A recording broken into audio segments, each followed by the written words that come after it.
YouTube, what is going down, guys? You guys already know what it is. It is Woods, and I'm back at again with another haircut tutorial for you guys. And as you guys can tell in the title of this video, we will be taking my guy from a high taper to now a high drop fade. I'm really excited for this tutorial, so we're gonna go ahead and hop straight into it. Right here I have my one guard all the way closed, and we're just making sure that we're cutting with the wave pattern of his hair to ensure we don't nick any waves and make it shorter in that area.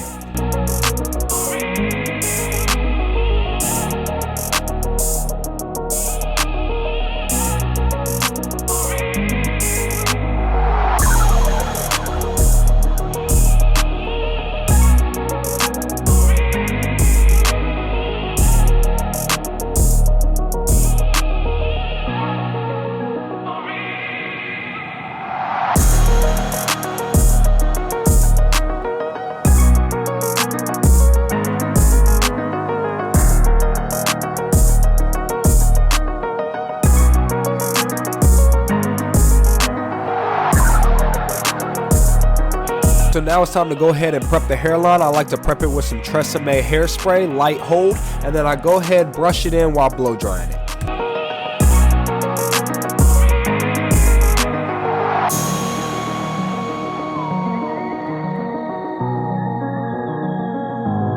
So you guys already know I'm the type of barber I like to go ahead and start with my edge up. So I go ahead, start in the middle, work my way to the highest side, and then I go ahead and match that side to the other.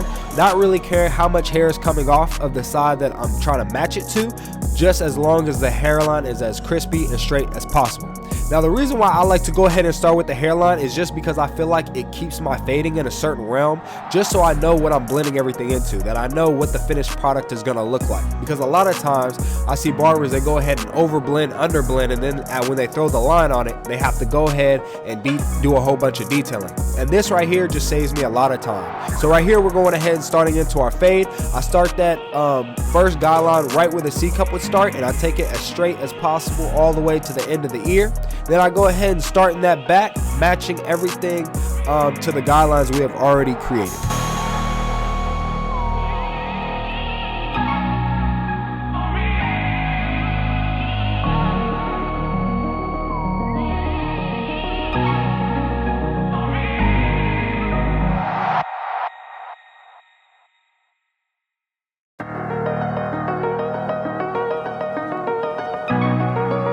Alright you guys, you already know what time it is. It's time to go ahead and start on this blend. So I got my lever all the way open, no guard, and I'm going up about an inch, laying that blade as flat as possible, making sure this guideline is nice and even. But right here I have my 1.5 guard all the way closed, and now I'm setting in the highest point that I'm going to be fading. So if any other guard below this starts to go past it, we should probably go ahead and pick this guard up again.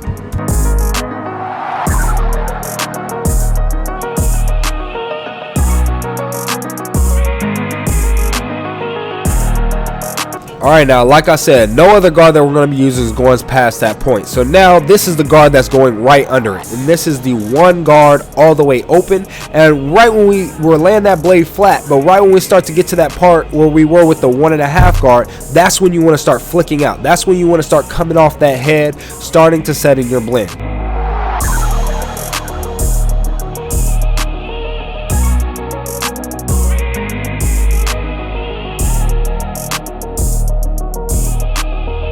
Now it's time to go ahead and blend out that ball guideline that we had already started off with. So now I start all the way closed, and I go ahead and just nudge at that ball line, and then right when I see that line start to raise, I go ahead and go halfway, and you can start to flick out at that line. And if it still is not all the way out, that's when you can go ahead and open it up, but just don't go past where you had already set in that lever open when you initially started the fade. Alright you guys, now it's time to go ahead and whip out that nice magical guard, which is the half guard. And if you're feeling uneasy about a blend or you're a beginner, I recommend starting with it halfway or open, working your way into the blend, and then slowly closing it as you go. You can kind of get away with using the half guard and going up as long as you're flicking out and using your corners. Alright you guys, now it's time to go ahead and hop into the hardest part of the haircut for most beginners. The reason why this is because most beginners try to fade the back like the sides, and the reason why you can't do that is because the back is the most densest part of the whole head 9 times out of 10, and which means basically is you can get away with using your smaller guards and going up a little bit higher with them. But one thing I would recommend is if you start going too high, go ahead and slap on that bigger guard just to reset that realm and see how it's reacting with the head. Because if you're just using your smaller guards and keep going up and up and up, and you're not flicking out, and you're not used to flicking out the flick out motion, then a lot of times you're just gonna be chasing your guidelines. So what I basically did is the same exact steps that I did on the sides for the back. I just spread out my guidelines a little bit more, and a lot of times it will still give you the same look that you're looking for. But I will let you guys go ahead and just watch.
Alright, you guys, you already know what time it is. It is now the finishing part of the haircut. We will not be doing enhancements on this client just because he prefers the all natural look, which is we're not worried about it. We can always make sure enhanced or natural, our clients are walking out the chair clean and crispy. But when it comes to the razor, just make sure you're stretching that skin and laying that razor flat.